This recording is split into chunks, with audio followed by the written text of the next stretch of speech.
Total. I want to bring in the Colorado Republican Congressman Gabe Evans on this home district, right? So I wanted to talk to you about this situation, which had been developing for some time.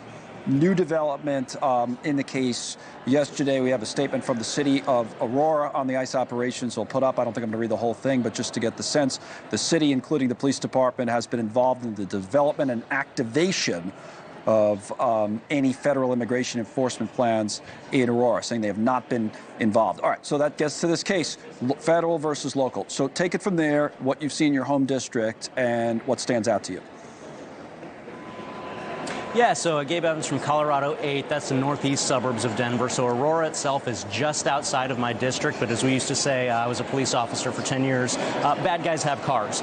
So we've seen a lot of this activity spill over into my district. For instance, a couple of weeks ago, we had somewhere around 50 arrests made at that makeshift nightclub with a bunch of Tren de Aragua folks and their affiliates. That was in my district. And in Colorado, what we're dealing with is, unfortunately, sanctuary city and sanctuary state policies passed by the state legislature and signed by the governor that really do erect barriers and outright prohibitions on state and local law enforcement's ability to work with federal authorities to be able to get dangerous criminals like Tren de Aragua out of our communities. So it brings up that larger point. You mentioned sanctuary cities. We've talked about the Department of Justice lawsuit today, Illinois as the state and the city of Chicago, but also how these mayors are going to be testifying next month. And speaking of your area, at least in the state of Colorado, the Denver mayor, Mike Johnston, getting a lot of attention. I'll play an older clip of him talking about this issue, and then I want to come back and get your thoughts. Here's the mayor.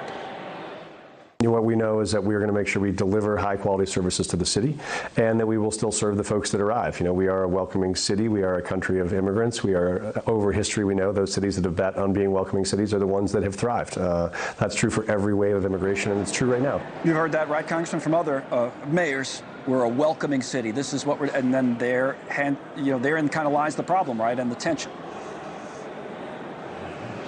Yeah, so just a quick level setting. Remember, we had Title 42 under the previous Trump administration, which allowed expedited removal of folks illegally present in the country. When that expired under the Biden administration, and liberal mayors and liberal governors around the country cheered, folks in places like Texas said, all right, well, we're going to help, we're going to even the load, and we're going to send folks to your cities. And that was the broader context of the comments you heard from the mayor of Denver. And they've doubled down on that. Rather than acknowledging the problems, when we saw Denver had one of the largest increases per capita in the country of folks illegally coming to Denver, rather than saying, okay, we've seen the error of our ways and trying to correct the situation, Denver, they doubled down. They started cutting their police department.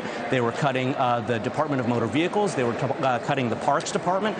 Over $300 million in just the city and county of Denver alone were diverted away from critical resources and toward illegal immigration. So I guess the final thing I would ask you, Congressman, is this, maybe to give us a big picture view about how you really see the situation. I was thinking back to the campaign when Aurora first came up.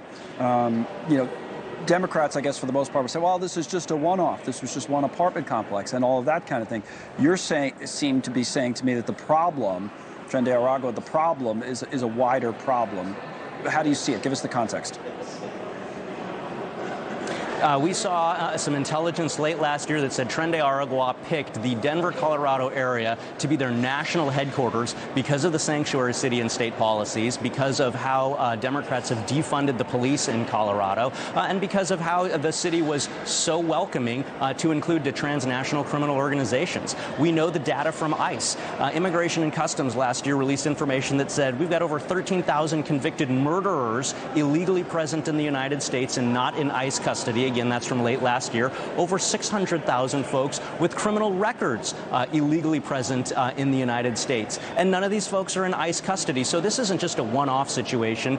This is a systematic problem, again, where state and local governments are refusing to acknowledge their part in getting violent criminals out of our communities. Congressman Gabe Evans, Republican Colorado. Now, other big story today.